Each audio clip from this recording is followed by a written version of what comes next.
नमस्कार दोस्तों, स्वागत है आपका एक बार फिर से वीडियो गुरु पे। और आज वीडियो गुरु में आपके सामने पॉलिटी की चर्चा करेंगे, संविधान की चर्चा करेंगे। जैसा कि अगर हम संविधान की बात करें तो पिछले दिनों संविधान में आप लोगों ने कई सारे लेक्चर को देखा और समझा, जैसा कि प्रस्तावना के बारे में समझा, फंडामेंटल राइट्स के बारे में समझा, मौलिक अधिकार क्या है। आज आपके सामने बात करेंगे डीपी स्पीच यानी directive principles of state policies, राज्य के नीति निर्देशक तत्व या नीति निर्देशक तत्व। अब सवाल उठता है सर इससे कैसा कैसा क्वेश्चन बनता है। तो सबसे पहले बात करें 36 से 51, 36 to 51 आर्टिकल नंबर, यानी सब के सब देखने होंगे। 36 से 51 तक डीपी स्पीच देखना होगा कि किस आर्टिकल्स में कौन से क्लाउज हैं, क्या कहता है, और डीपी स्पीच कहां से लिया गया, क्या संविधान में पहले से था या किसी समिति के सिफारिश पर लागू किया गया। इन सब की चर्चा करते हैं चैप्टर में। ठीक है, चलिए तो देखिए सबसे पहले बात करें क्या कहता है ये कि the directive principles of state policies is guideline in the constitution of India to the state. राज्य के नीति निर्देशक सिद्धांत भारत में राज्यों के लिए एक दिशा निर्देश है। अब कई लोग सोचेंगे सर दिशा निर्देश गाइडलाइन, कैसा गाइडलाइन, यानी अगर हम डीपी स्पीच और फंडामेंटल राइट्स में डिफरेंसेस देखेंगे तो फंडामेंटल राइट्स हम कोर्ट में जाकर लागू करवा सकते हैं आर्टिकल नंबर 32 के तहत, लेकिन directive principles of state policy राज्य के नीति निर्देशक तत्व को हम जबरन लागू नहीं करवा सकते हैं। तो ये गाइडलाइन है राज्यों के लिए। क्यों? क्योंकि India is a welfare state, Bharat एक कल्याणकारी राज्य है। तो कल्याणकारी राज्य होने के नाते अपने जनता के लिए कुछ ना कुछ वेलफेयर के लिए सोचना पड़ेगा, इसीलिए यह क्या है, गाइडलाइन है। एक चीज और समझना कि डीपी स्पीच भारत में जम्मू कश्मीर में लागू नहीं होता है। भारत के सभी राज्यों में यह लागू होगा, दिशा निर्देश काम करेगा, लेकिन जम्मू कश्मीर में काम नहीं करेगा। फिर क्वेश्चन क्या बनेगा, डीपी स्पीच की चर्चा किस भाग में की गई है? पार्ट 4। डीपी स्पीच कहां से कहां तक, किस आर्टिकल से किस आर्टिकल तक है?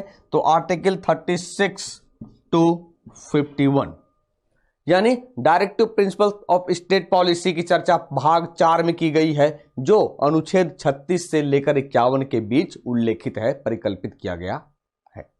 एक गाइडलाइन है, भाग 4 में है, अनुच्छेद 36 से 51 के बीच है। और क्या पॉइंट बन सकता है सर ये कहां से लिया गया? मोस्ट इंपॉर्टेंट क्वेश्चंस कई बार पूछे गए हैं कि डीपी स्पीच किस देश के संविधान से लिया गया। तो द फ्रेमर्स यानी जो संविधान के निर्माताओं थे, संविधान के निर्माण करने वाले हैं, concept this idea from the Irish constitution of 1937, यानी इस विचार को 1937 के आयरिश संविधान से लिया गया था, जिसने इसे स्पेनिश संविधान से कॉपी किया था। कॉपी किया, लेकिन सबसे पहले लागू करने वाले विश्व की बात करें तो वो आयरलैंड थे। यानी यह बात समझ में आ गई कि directive principles of state policy राज्य के नीति निर्देशक तत्व कहां से लिया गया है? आयरलैंड के संविधान से लिया गया है। ठीक है, आगे देखिए एक चीज देखेंगे, कुछ सेंटेंस की चर्चा की गई है यहां। Similar to the instruments of the instructions mentioned in the government of India act 1935। याद होगा जब भारत सरकार अधिनियम 1935 लाया गया था तो उसमें भारत के कल्याण की कुछ बातें की गई थी। इसीलिए कहा कि जो निर्देश उसमें था भारत सरकार अधिनियम 1935 में वर्णित उपकरण के समान है। उपकरण यानी क्या क्या क्लाउज था जो भारतीयों के लिए किए जाएंगे। इसलिए बी आर अंबेडकर साहब ने इससे एक नया नाम दे दिया। भैया याद करना, बी आर अंबेडकर साहब ने 32 को, आर्टिकल 32 को भी कहा है very soul of the constitution. भारतीय संविधान की आत्मा, भारतीय संविधान की आत्मा किस भाग को कहा गया? तो कॉन्स्टिट्यूशनल रिमेडीज, संवैधानिक उपचारों का अधिकार, आर्टिकल 32 को। लेकिन अगर ओवरऑल कहें भारतीय संविधान की आत्मा किसे कहा जाता है? प्रीएम्बल को। लेकिन अगर भाग की बात करेंगे, पार्ट की बात करेंगे, तब हो जाएगा 32। और डीपी स्पीच के बारे में बाबा साहब ने क्या कह दिया कि doctor B R. Ambedkar described this principles as novel features of the constitution. नव विशेषताओं, संविधान के नव विशेषताओं के रूप में वर्णित किया गया है। ठीक है, तो याद रहे कि जब आपके एग्जाम में पूछा जाए कि इनमें से किसे novel features of the constitution कहा जाता है, डीपी स्पीच को कहा जाता है किसके अकॉर्डिंगली? Doctor B R. अंबेडकर के अकॉर्डिंग, डॉक्टर बी.आर. अंबेडकर के द्वारा। ठीक है, देखिए एक चीज, अभी कुछ देर पहले जैसे ही क्लास शुरू हुआ वैसे ही मैंने कहा कि डीपी स्पीच और फंडामेंटल राइट्स दोनों में अंतर यही है कि जहां फंडामेंटल राइट्स को जबरन हम लागू करवा सकते हैं कोर्ट में जाके आर्टिकल 32 के जरिए, लेकिन डीपी स्पीच को कोर्ट के द्वारा लागू नहीं किया जा सकता है। अब सोचेंगे लोग, सर क्यों नहीं लागू किया जा सकता है जब संविधान में उल्लेखित है? उसकी चर्चा करेंगे कुछ देर के बाद। इसलिए क्योंकि एक आर्टिकल्स कहेगा कि यह राज्य का कर्तव्य है, इसे लागू करना होगा, तो वहां अच्छे तरीके से समझेंगे कि किस आर्टिकल्स में कहा जाता है। यहां समझते इस पॉइंट को। इस भाग में निहित प्रावधानों, जितने भी पॉइंट मेंशन्ड हैं, जितने भी प्रोविजंस मेंशन्ड हैं, न्यायालय द्वारा लागू नहीं किया जा सकता है। The provisions content in this part can not be enforced by any court, but this principles are fundamental in the governance of the country. यानी ये सिद्धांत देश के शासन में मौलिक हैं, क्योंकि सर आप एक कदम आगे बढ़ नहीं सकते हो इसको बिना लागू किए हुए। जैसे सरकार बनता है, सरकार क्या कहती है? हम जनता की भलाई के लिए ये काम करेंगे।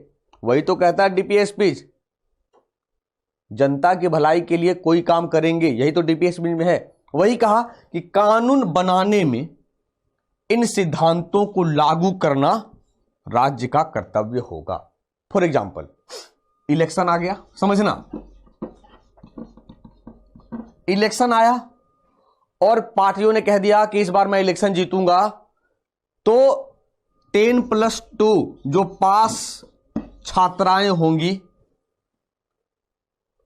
सपोज ऐसा, मतलब पास होंगी, उन्हें मैं स्कूटी दे दूंगा। उसने घोषणा कर दिया। अब जैसे उसकी सरकार बनी, भाई आप तो घोषणा किए हो, अब आपका कर्तव्य बनता है उसे फुलफिल करें। तब जब वो कानून बनेगा तब फिर से इन सिद्धांतों को लागू किया जाएगा। इसलिए आप देखेंगे कि कई राज्य एमडीएम के अलावा, मिड डे मील के अलावा फ्री ऑफ कॉस्ट बच्चों को किताबें दी जाती है सरकार के द्वारा। स्कूल जाने के लिए साइकिल दी गई थी, विद्यालय जाने के लिए इसके बाद जूता है, मौजा है, कपड़े हैं, पोशाक है, कई सारे चीज की व्यवस्था राज्य के द्वारा की जाती है। तो यानी ये राज्य का कर्तव्य है कि अपने जनता की भलाई के लिए कार्य करेंगे। ठीक है, आगे देखिए। अब एक पॉइंट है सर, यहां देखेंगे, most of the fundamental rights are negative obligations. अधिकांश मौलिक अधिकार राज्य पर नकारात्मक दायित्व है। नकारात्मक दायित्व यानी राज्य चाह कर भी उसे हटा नहीं सकता है, क्योंकि हमारे फंडामेंटल राइट्स संविधान के द्वारा दिया गया मौलिक अधिकार है। लेकिन डीपीएसपी राज्य का सकारात्मक दायित्व क्यों? राज्य जनता की भलाई के लिए कुछ ना कुछ काम करना पड़ेगा सरकार को। ठीक है, चलिए, यह था जो मैंने कहा कि किस समिति के सिफारिश पर राज्य के नीति निर्देशक सिद्धांत को लागू किया गया। तो जैसे फंडामेंटल ड्यूटीज को लागू किया गया सरदार स्वर्ण सिंह कमेटी के सिफारिश पर, वैसे ही तेज बहादुर सप्रू समिति के सिफारिश पर भारतीय संविधान में राज्य के नीति निर्देशक सिद्धांत को जोड़ा गया। ठीक है, क्लियर है यहां तक? अब समझते हैं कि कौन सा 36 में होगा, कौन सा 37 में होगा। ये सबसे पहले देखें आर्टिकल 36, डिफिनेशन ऑफ स्टेट, राज्य की परिभाषा। In this part unless the context otherwise requires the state has the same meaning as in the part 3।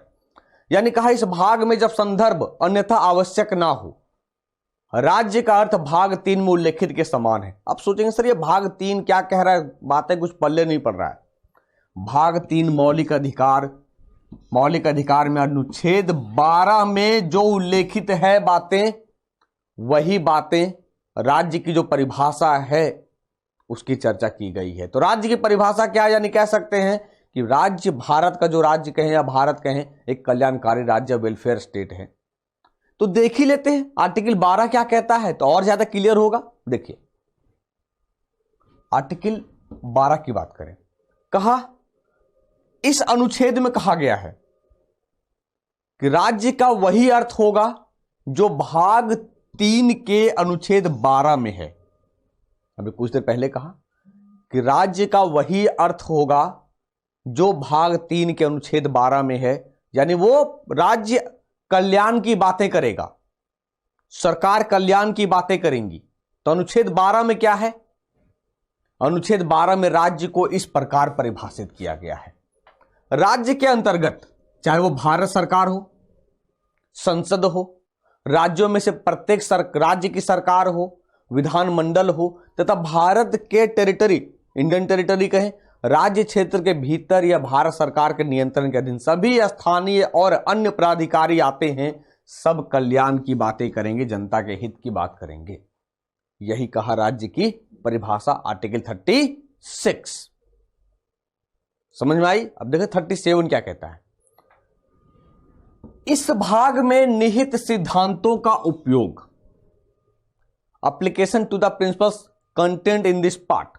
अब इस भाग में क्या कहा कि जो भी सिद्धांत है उसका हम यूज कर सकते हैं जनता के लिए, लेकिन जनता इसे कोर्ट के जरिए लागू नहीं करा सकती है, कह दिया है। अब सवाल उठता है सर क्यों नहीं लागू करा सकती है? क्योंकि राज्य अपने सोर्सेस या कहें रिसोर्सेस के आधार पर काम करेगा।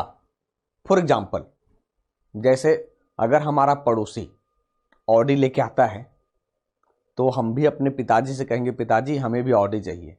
भाई हमारे पास हैसियत नहीं है ऑडी दिलाने की, तब आपको ऑडी कहां से दिलाया जाएगा? अब यहां आते हैं, सपोज मनरेगा के तहत भारत सरकार 125 रुपया देती है प्रत्येक लेबर को, और राज्य सरकार भी कुछ ना कुछ पैसा एडिशनल जोड़ती है। गुजरात इसमें अपने प्रत्येक श्रमिक के लिए 50 रुपया जोड़ दिया। अब आ जाए बिहार या उड़ीसा जो अंडर डेवलप्ड स्टेट है, बिहार कहा भैया हम जो 125 है और प्लस हम 25 रुपया देंगे।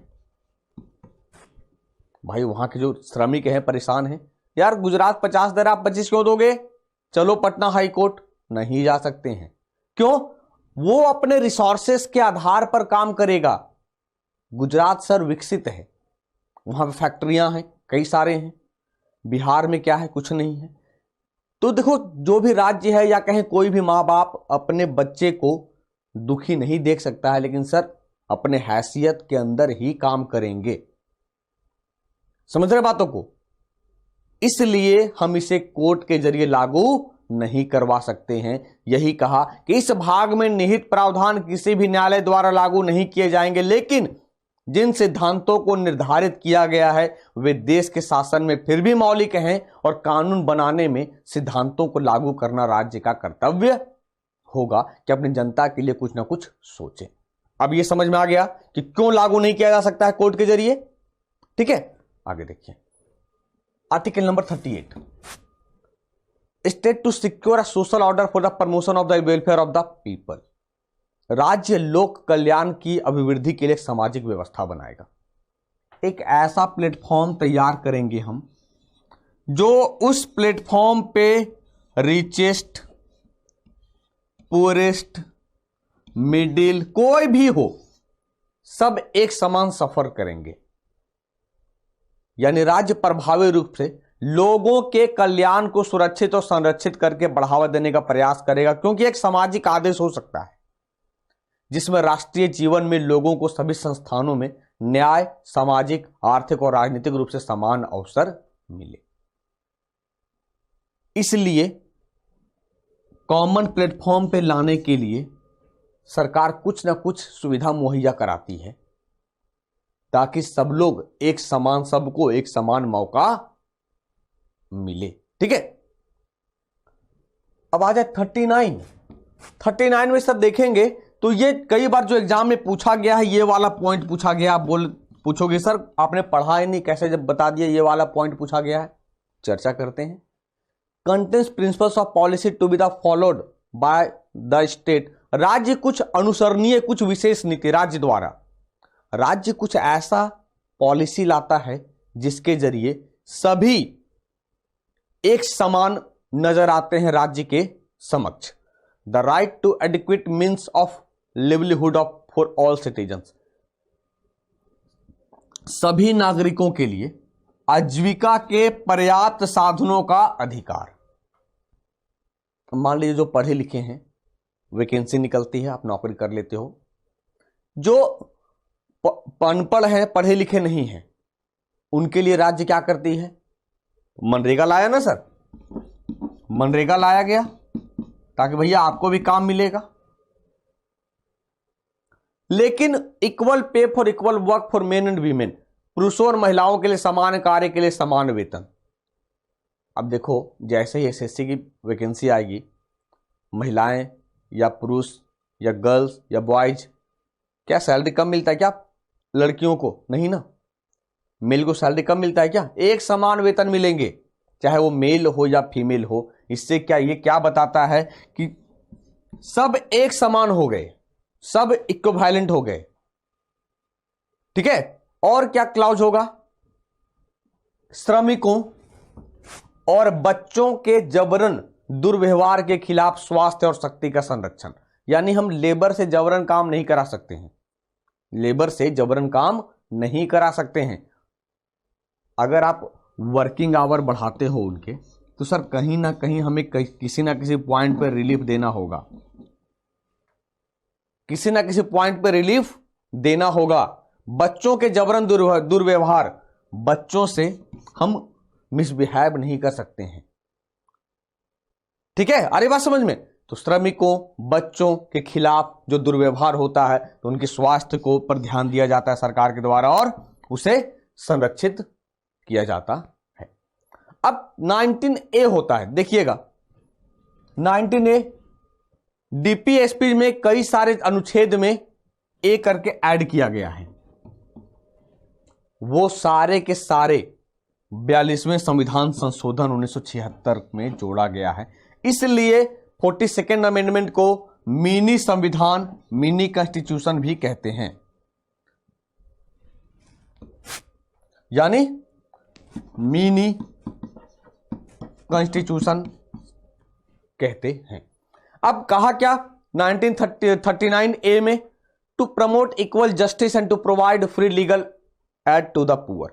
समान न्याय को बढ़ावा देना और गरीबों को मुफ्त विधिक सहायता प्रदान करना। सर ये कैसा विधिक सहायता है? आप देखेंगे कि जो कचहरी है, कचहरी जाओगे तो लिखा हुआ मिलेगा निःशुल्क परामर्श केंद्र, निःशुल्क परामर्श केंद्र।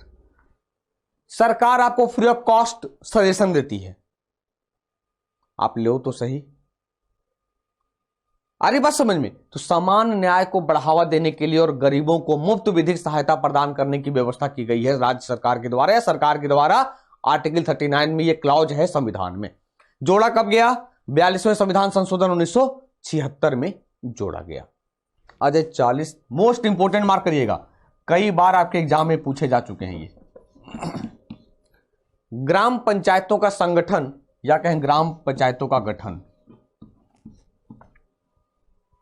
सर राज्य का कर्तव्य है कि अपने गांव में पंचायत का गठन करें जो प्रत्येक 5 वर्षों में, प्रत्येक 5 वर्षों में चुने जाएंगे, प्रत्येक 5 वर्षों में चुने जाएंगे।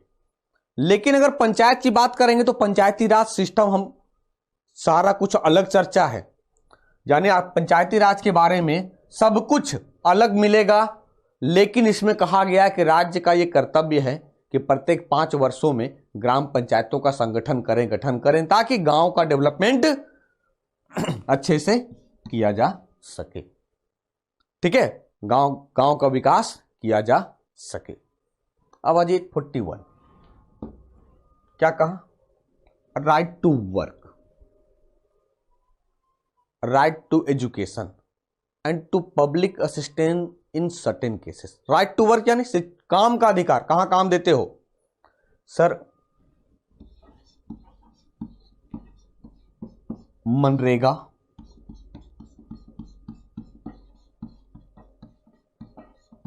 महात्मा Gandhi national rural employment guarantee act. पहला ऐसा एक्ट है जिसमें रोजगार की गारंटी की बात की गई है। यानी जब ये एक्ट आया था तब कहा गया था कि साल में आपको 100 दिनों तक रोजगार दी जाएगी, वो भी 5 किलोमीटर के दायरे के अंदर, आपके घर के अंदर, जो आपका ग्रामीण क्षेत्र होगा। अगर नहीं मिलेगा तो बेरोजगारी भत्ता दिया जाएगा। यानी काम का अधिकार, राइट टू एजुकेशन, शिक्षा का अधिकार। तो भैया ये तो है ही, आर्टिकल नंबर 21A में है ही। To public assistance in certain cases, और लोक सहायता पाने का अधिकार। लोक सहायता यानी लोगों से मदद का अधिकार, लोगों से मदद का अधिकार। यानी सर आप सोचिए कि अगर वो ओल्ड एज है, वृद्धावस्था है, तो सरकार क्या करती है? वृद्धा पेंशन देती है। यानी पूरा का पूरा सरकार कल्याण की बात करेगी डीपीएसपी के तहत। ठीक है, आइए अब देखते हैं 42। देखिए, to make provision for just and human conditions for work and maternity relief. काम की न्याय संगत और मानवोचित दशाओं का मातृत्व लाभ का उपबंध। यानी एक ऐसा इन्वायरमेंट प्रोवाइड करना होगा आपको ताकि वर्कर अच्छे तरीके से काम कर सकें, वर्कर अच्छे तरीके से काम कर सकें। एक मैं बात करूंगा, एक सब्जेक्ट है LSW, labour and social welfare. उसमें सब कुछ कहा गया है कि जहां 20 से अधिक व्यक्ति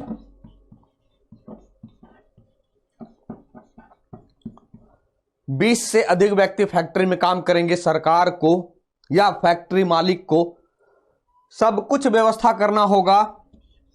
क्या व्यवस्था करना होगा सर? कैंटीन बनानी होगी ताकि आसानी से लोग खाएं।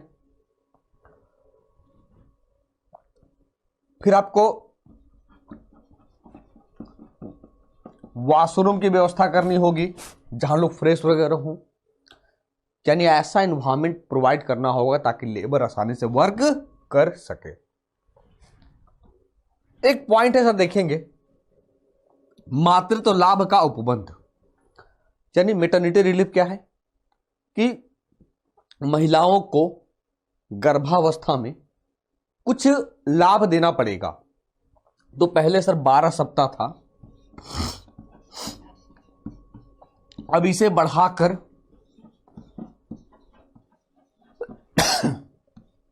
26 सप्ताह कर दिया गया। यानी अब मैटरनिटी रिलीफ भारत में कितने हैं? 26 वीक, 26 सप्ताह। अरे बात समझ में? तो ये सब समझना पड़ेगा, ये करना ही होगा। ठीक है, ठीक है। और ये लाभ महिलाएं उठा सकती है 2 बच्चों तक। देखिए, आ जाए article 43, the living ways for workers, कर्मकारों के लिए निर्वाह मजदूरी। निर्वाह मजदूरी यानी टू प्रमोट, इसी के तहत कहता है to promote cottage industries on an individual और cooperation basis in rural areas. निर्वाह मजदूरी क्या है समझना। जैसे अगर मान लीजिए कि हम कोई बड़े बिल्डिंग बना रहे हैं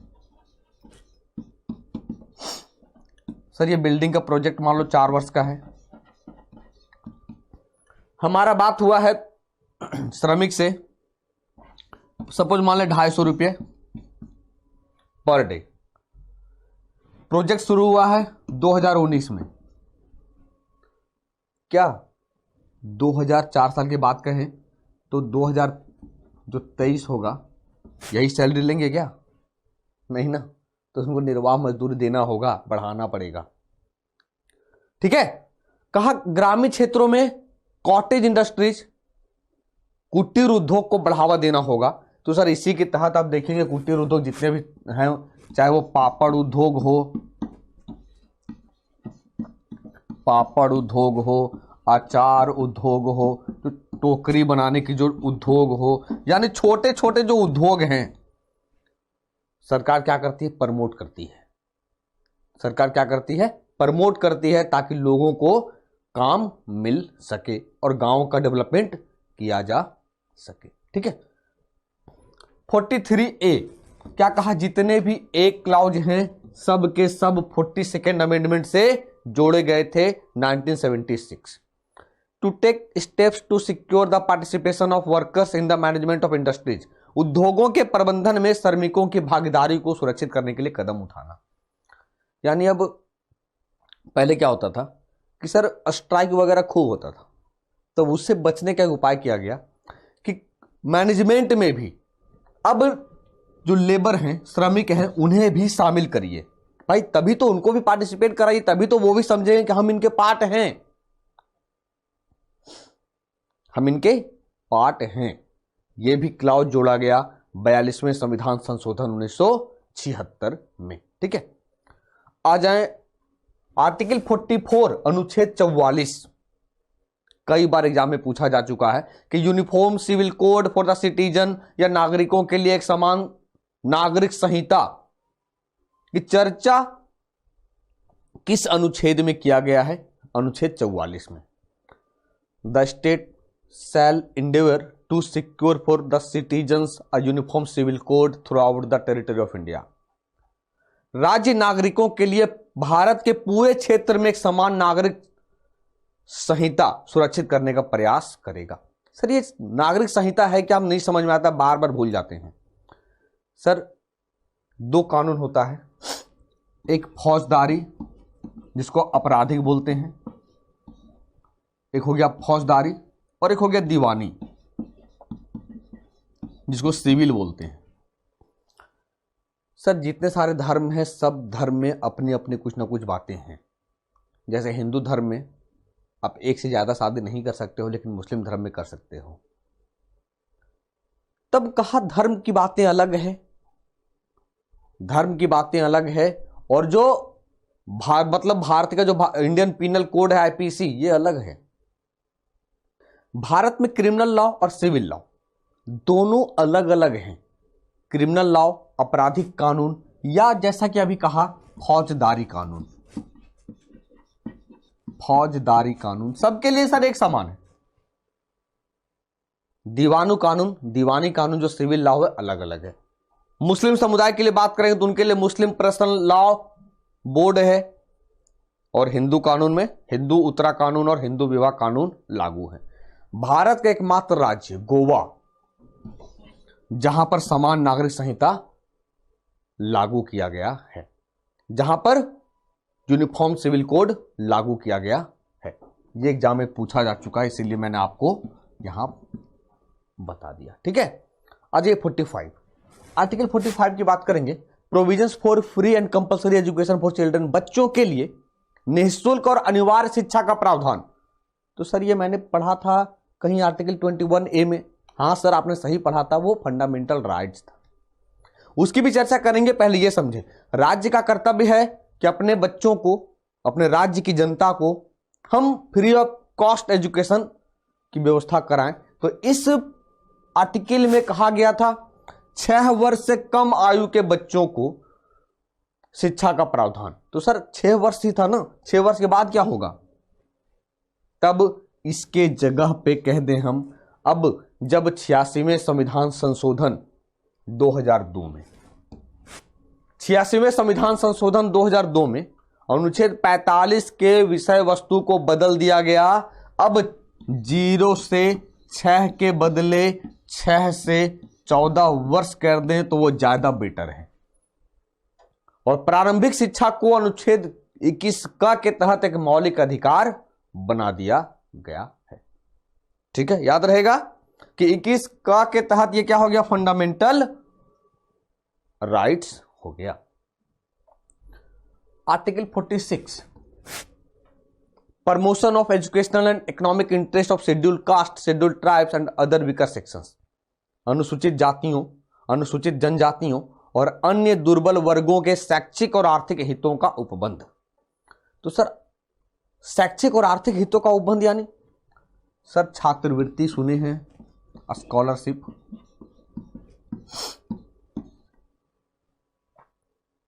शैक्षिक एक ताजा तरीन उदाहरण, जनरल को 10% का कोटा दे दिया गया।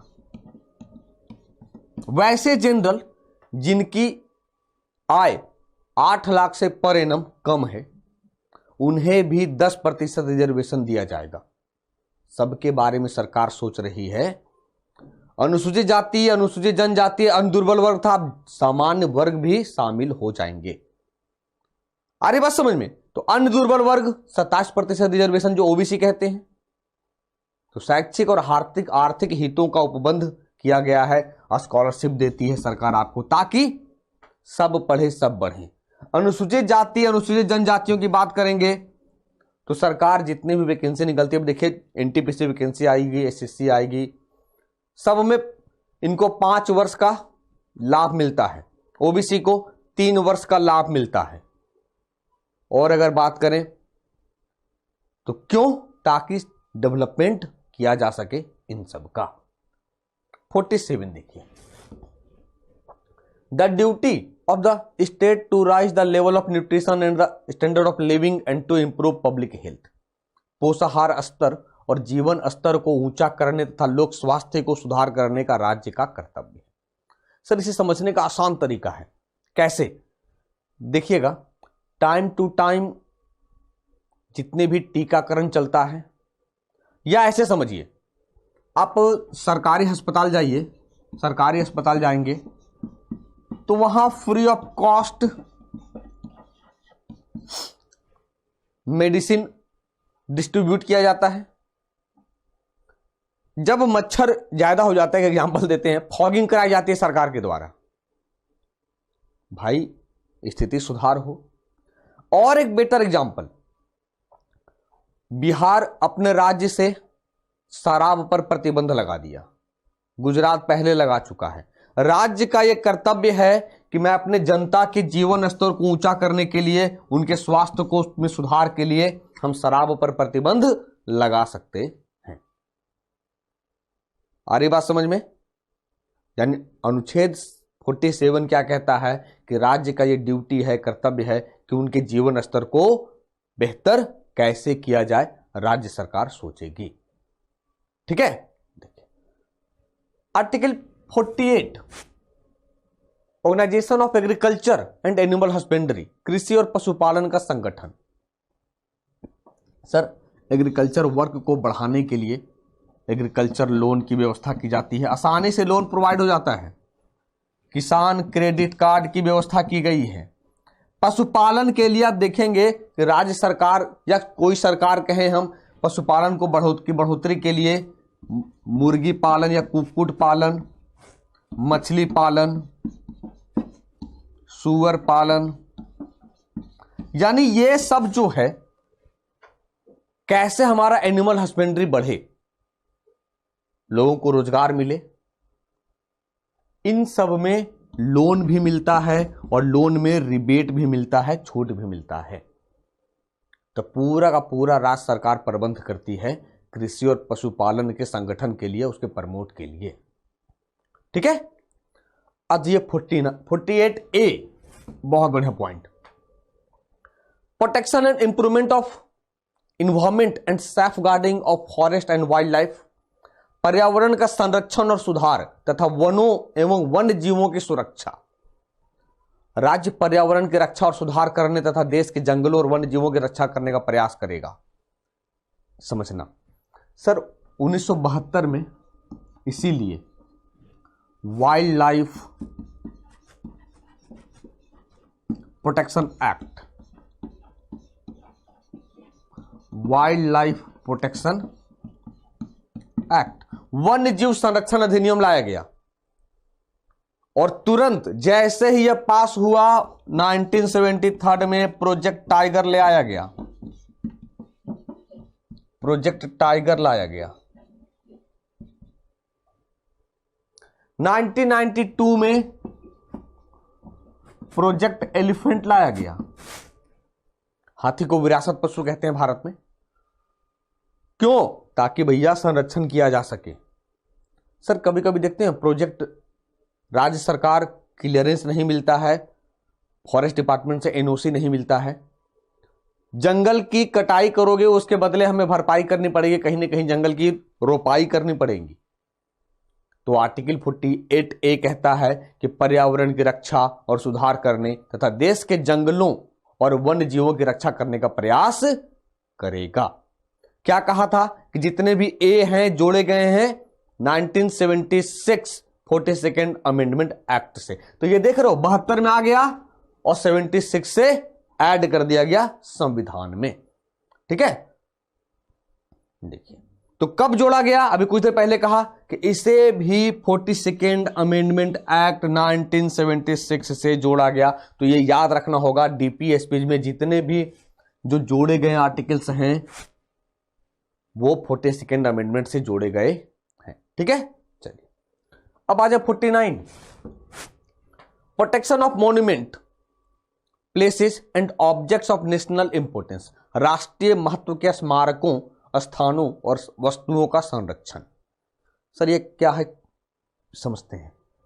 जितने भी ऐतिहासिक स्थल हैं, जितने भी ऐतिहासिक स्थल हैं, देखते हैं छूना मना है, क्वाइंस फेंकना मना है, खराब हो जाएंगी।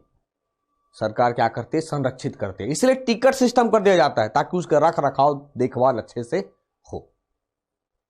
इसीलिए सरकार जितने भी जो हिस्टोरिकल मॉन्यूमेंट है उनके लिए एक योजना लाई थी, हृदय। इस योजना के तहत जितने भी ऐतिहासिक स्थल हैं उनको जोड़े जाएंगे ताकि उनका हिफाजत अच्छे से किया जा सके। और ऐसे भी भारत की बात करें ना तो अगर हम ऐसे समझे कि अपनी इनकम को अगर बढ़ानी है भारत को, तो अतिथि देवो भव, यानी क्या करना होगा? जितने भी हिस्टोरिकल मॉन्यूमेंट्स हैं टूरिज्म को बढ़ाइए। टूरिज्म को बढ़ाएंगे क्यों भैया? भारत में घूमने का बहुत जगह है। अगर हम संरक्षण करेंगे, उसे हिफाजत करेंगे तो इनकम भी बढ़ेगी हमारी, इनकम भी बढ़ेगी हमारी। अरे बात समझ, छोटा सा एग्जांपल लीजिए। देखिए स्टैच्यू ऑफ यूनिटी बनाया गया, सर टिकट सिस्टम है, इनकम भी बढ़ेगा हमारा। ताजमहल देखने जाते हैं, टिकट सिस्टम है।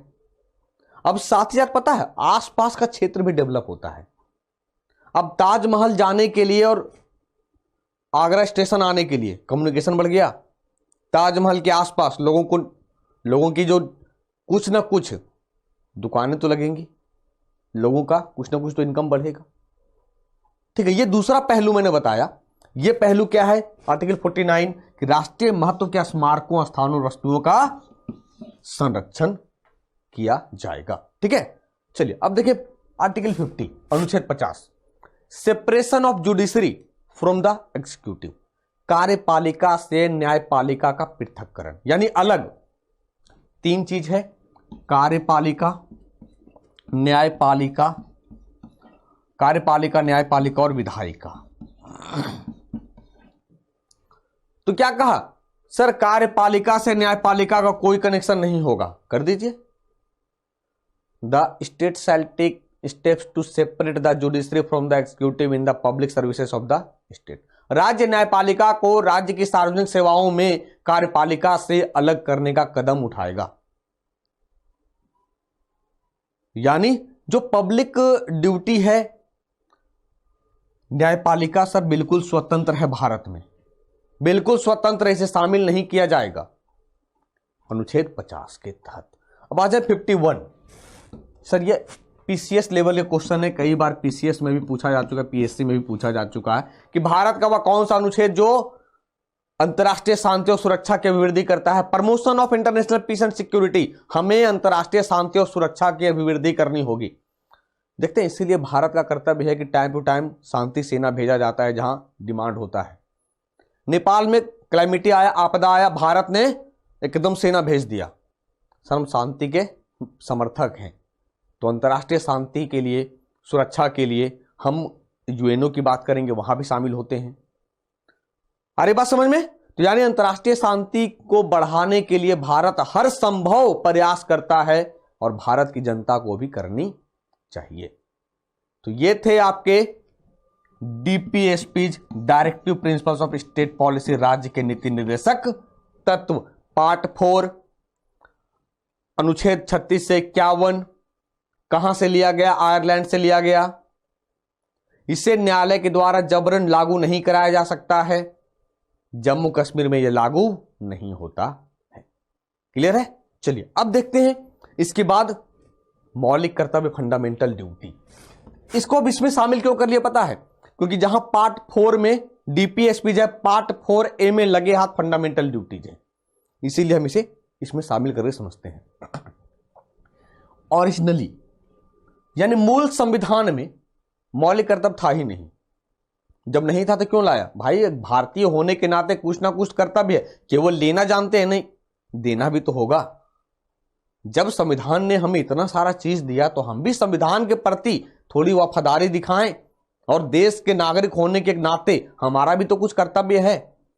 तो fundamental duties were added to Indian constitution by 42nd amendment in 1976 on recommendations of Swaran Singh committee. अब कितने क्वेश्चन आएंगे? मौलिक कर्तव्य संविधान में शामिल किया गया किस आर्टिकल से? 42nd। कब हुआ था? 76। किस समिति के सिफारिश पर शामिल किया गया? सरदार स्वर्ण सिंह कमेटी के सिफारिश पर शामिल किया गया। 3 क्वेश्चन बन गए। मौलिक कर्तव्य कब शामिल किया गया? 1976 में। किस संविधान संशोधन पर? 42वें। किसके सिफारिश पर? स्वर्ण सिंह कमेटी के सिफारिश पर। और क्या बनेगा? ये बनेगा। कहां मौलिक अधिकार की चर्चा की गई है? भाग 4A में। आर्टिकल क्या होगा? अनुच्छेद 51 का या 51A। यानी कहें कि article 51A part 4A of the Indian constitution specifies the list of the fundamental duties of the citizens. ठीक है, पूरी सूची उल्लेखित है इसमें। प्रारंभ में कितने थे और अभी कितने हैं? प्रारंभ में 10 थे, अभी 11 हैं। यानी इनिशियली जब लागू किया गया था तब 10 fundamental duties were added under article 51A in part 4।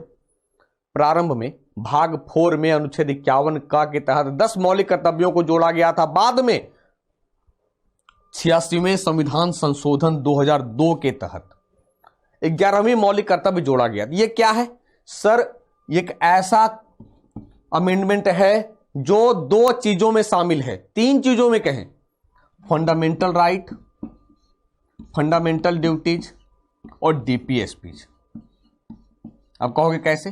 Fundamental rights में 21A के तहत 6 से 14 वर्ष के बच्चों को अधिकार है कि उसे शिक्षा लेने का। फंडामेंटल ड्यूटीज के तहत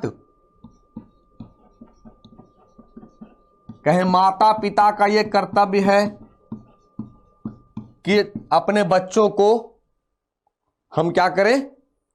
शिक्षा मुहैया कराएं। यहां राज्य का कर्तव्य है कि अपने जनता को शिक्षा प्रोवाइड कराएं। यानी सर एक तीर से 3 शिकार किया गया इस क्लॉज के तहत। आ रही बात समझ में? तो फंडामेंटल ड्यूटीज और राइट में अंतर क्या है? कई लोग कंफ्यूज करते हैं। राइट हमसे छीना नहीं जा सकता है, ड्यूटी हम इंपोज नहीं कर सकते हैं। कैसे? यहां बच्चा का अधिकार है, हम उसे छीन नहीं सकते हैं। अगर वो पढ़ना चाहेगा तो माँ बाप जबरन छीन नहीं सकता उसके अधिकार को। अगर वो चला गया कोर्ट, भैया हम पढ़ना चाह रहे हैं, हमारे पेरेंट्स हमसे काम करवाना चाह रहे हैं, लेकिन माता पिता जबरन उसके कर्तव्य को हम फुलफिल नहीं कर सकते हैं। कैसे? अगर मान लो बच्चा कह दे पढ़ाओ हमें, माँ बाप कहे भैया हमारे पास पैसे नहीं, हम कहां से पढ़ाएं? तब सरकार कहती है DPSP के तहत कोई नहीं, हम फ्री ऑफ कॉस्ट पढ़ाएंगे। यानी तीनों में ऐड है इस क्लाउज को 86वें संविधान संशोधन के तहत। तो 11वीं मौलिक कर्तव्य क्या हो गया कि प्रत्येक माता पिता या गार्जियन का कर्तव्य है कि अपने बच्चों को शिक्षा मुहैया कराएं। ठीक है, अब देखिए ये कॉन्सेप्ट कहां से लिया गया। तो भारत ने मौलिक कर्तव्यों की अवधारणा को यूएसएसआर से लिया गया। कभी कभी आपके एग्जाम में यूएसएसआर की जगह पे रूस रहेगा, तो कंफ्यूजन मत करना। तो सर फंडामेंटल ड्यूटीज किसके लिए है? भारतीयों के लिए है, विदेशियों के लिए है। Fundamental duties are applicable only the Indian citizens and not to the foreigners. मौलिक कर्तव्य केवल भारतीय नागरिकों पर ही लागू होंगे, केवल भारतीय नागरिकों पर लागू होंगे, ना कि विदेशियों के लिए होंगे। ठीक है, जैसे हमें अपने देश का मान सम्मान करना चाहिए, हमें अपने तिरंगे का सम्मान करना चाहिए, जो देश को आजाद किए हैं उनके जो बातें हैं उनको फॉलो करना चाहिए। ये सब के सब एक तरह से उदाहरण की बात किया, मौलिक कर्तव्य में शामिल हो जाएगा। यानी अब ये देखिए, क्योंकि यह कहता है कि यह भारत के प्रत्येक नागरिक का कर्तव्य होगा, तो कर्तव्य होगा, अगर कोई नहीं करेगा तब क्या हम कोर्ट जा सकते हैं क्या? या भारत के प्रत्येक नागरिक का कर्तव्य होगा तो हम कोर्ट जा सकते हैं, अगर कोई नहीं मानेगा तब नहीं जा सकते हैं। यानी राज्य के नीति निदेशक सिद्धांत की तरह या ये उनके उल्लंघन या गैर अनुपालन के मामले में किसी भी कानूनी मंजूरी के बिना गैर न्यायसंगत है।